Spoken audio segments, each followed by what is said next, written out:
If I had a chance this week to interrogate John McCain, I would have said to him, Senator, are you a Geraldo Rivera Republican?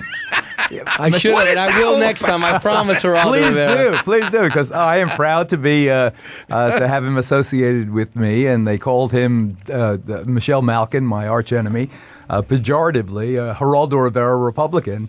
And I say he is a Geraldo Rivera Republican. I'd be proud to vote for him. He's a wonderful guy. And because when it comes to immigration, you like the president's package. And John McCain was there. He just didn't have his name on the second one, but it was really all his ideas. But the Republicans, not even just conservatives, I think a lot of Republicans said, you got to build that wall first. I think that when you examine John McCain's stance, first of all, you know, as close as I am to the military, this is a certifiable war hero. He endured, John McCain's a candidate. John McCain. Okay. He endured more than anyone can even imagine. 5 years in the Hanoi Hilton. And he's had other close calls on ships. On ships. He's a certifiable war hero. He backed the president. And whatever you think about the beginning of the war, everybody backed him in the president in the beginning. But more importantly, he backed the surge, and he backed giving David Petraeus a chance to turn things around there. He's a wonderful man. And as you suggest, he has on immigration reform been a hero. And much to his own peril in many ways. It cost him Iowa. It almost cost him his entire campaign for the White House. He never had any idea the reaction to his stance on immigration reform would be as malignant as it was. He was almost knocked out of the race by it. He fought his way back. He never changed his position, unlike Rudy Giuliani and Mitt Romney, both of whom earlier in their lives had been for immigration reform and then changed because they sensed the political wind. John McCain does not do that. Geraldo, John McCain may, in a certain ironic twist, be a victim of his own success. The surge succeeds. We're winning in the war. The war's off the front pages. An issue comes on the front pages which is not his strong suit, the economy. Mitt Romney is tailor-made for conservative Republicans in the economy. Well, Judge, I want to say about Mitt Romney is I don't like Mitt Romney, and I'm going to tell you why. If Mitt Romney had run as the person you are now suggesting, as the person he's running in the Sunshine State, as a businessman, as a turnaround expert, if he had run on his competence as a Wall Street Journal Republican, lower taxes, free enterprise, and I can do it, I'm the one with real world experience, he would have been an extremely admirable person, particularly because he has the best family history of any of the candidates on either side. He's a wonderful husband and father by all accounts. But when he started flipping and flopping and becoming all of a sudden a Rush Limbite, where that wasn't his record in the Commonwealth of Massachusetts by any means. He abandoned his own base and went on to try to create this persona that he thought the right wing of the Republican Party wanted. And now he's got to live with the fact that people see the transparent nature of that kind of harsh pragmatism where you can be for one thing on Monday and something else on Tuesday. Do you see any way that Barack Obama and Hillary Clinton will ever be on the same page? Or do you think it's too bitter? I think if they're not on the same page, the Democrats will be defeated by John McCain, no doubt about it. I think that if Hillary Clinton as now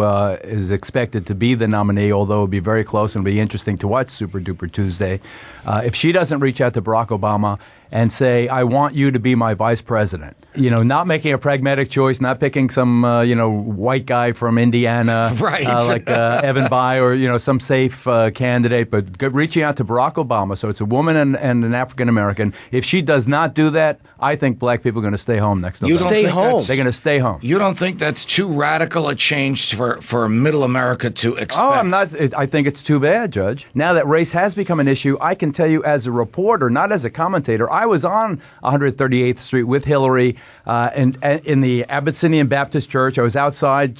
I'm telling you, the people on 138th Street in Harlem were not for Hillary Clinton. The majority of that crowd, when she came out to address reporters, including me, were Obama people. One of them told me the only thing the Clintons have done for Harlem was increase the rents in Harlem. Of course, that was an overstatement, but clearly African Americans, as will be evidenced in South Carolina, will be siding with Barack Obama. And if she doesn't reach out to Barack Obama and heal this rift, I think you're going to have a very low turnout among a group that has been part of the safe, sure Democratic base. That'd be depressing. This guy, Tony Rezko. Now there's a picture that emerges with her and Bill Clinton with Tony Rezko in the middle. It's interesting. He's the guy that donated the money to Barack Obama. He's a slumlord from Chicago, allegedly. Allegedly, he's a slumlord. Definitely donated the money because Barack Obama gave $40,000 back that was traceable. And they say to in the his various... Chicago Sun-Times he comes up to $74,000. All right. So is he also the guy that did the land swap that got Obama? Yes. Obama an acre of land in Chicago on a law professor's salary. He's at the heart of all of the only chink in Barack Obama's armor, as far as I can see. He's the Keating Five of Barack Obama. He's exactly right. Boy, how that's nice a of you to phrase bring McCain that. doesn't want to hear this weekend. How nice of Brian to bring it up. So who's that guy, in the White Joe, House. the guy in the jumpsuit that you're always talking about, the guy who gave so much money and turned out to be rotten? He was robbing. Norman Chu. Yeah, he's one thing. Chu's one thing. Everybody knew who Chu was. Do you have... But Norman Chu, the President Clinton's quote was, "You could have knocked me over with a feather when I found out there was a warrant out for his arrest and he had this corruption inside him." So if Barack Obama's dealing with this important man who seems like a successful businessman that's mentoring him to a degree, and he turns out there's bad stuff, is she more guilty than the Clintons? Guess who indicted Norman Chu? Janet Reno. It was Bill Clinton's Justice Department that indicted him for which he was a fugitive from justice. Your point being, Judge? That Bill should have known. Bill should have known. Well, should Hillary and Bill have known about this guy, the Chicago guy? Do you have a problem with Bill being her aggressive surrogate?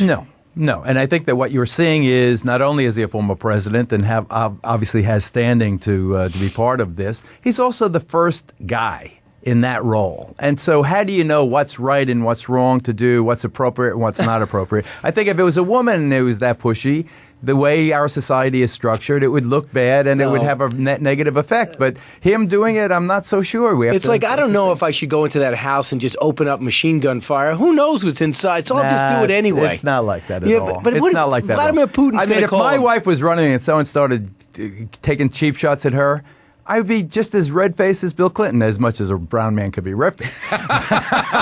Can you hang? Can you hang during the break, brown man? 866-408-7669. Wait a second. I take offense at that. By the way, the white guy in the group. This is the question I want to answer. I promise. You're the whitest guy in the Thank you very much. I'm even white for and me. He's half Italian too. Really? Just doesn't show. And an Italian in the winter turns very white. Geraldo, my question to you is if this you're a race-based question? Yeah, no. This was to think about. Okay. If Vladimir Putin's calling in 2009 and Hillary Clinton's president, who does he ask for, Bill or Hill? Warning, this show contains graphic verbiage, mental nudity, and some really big words. Why exacerbate things? Brian and the Judge.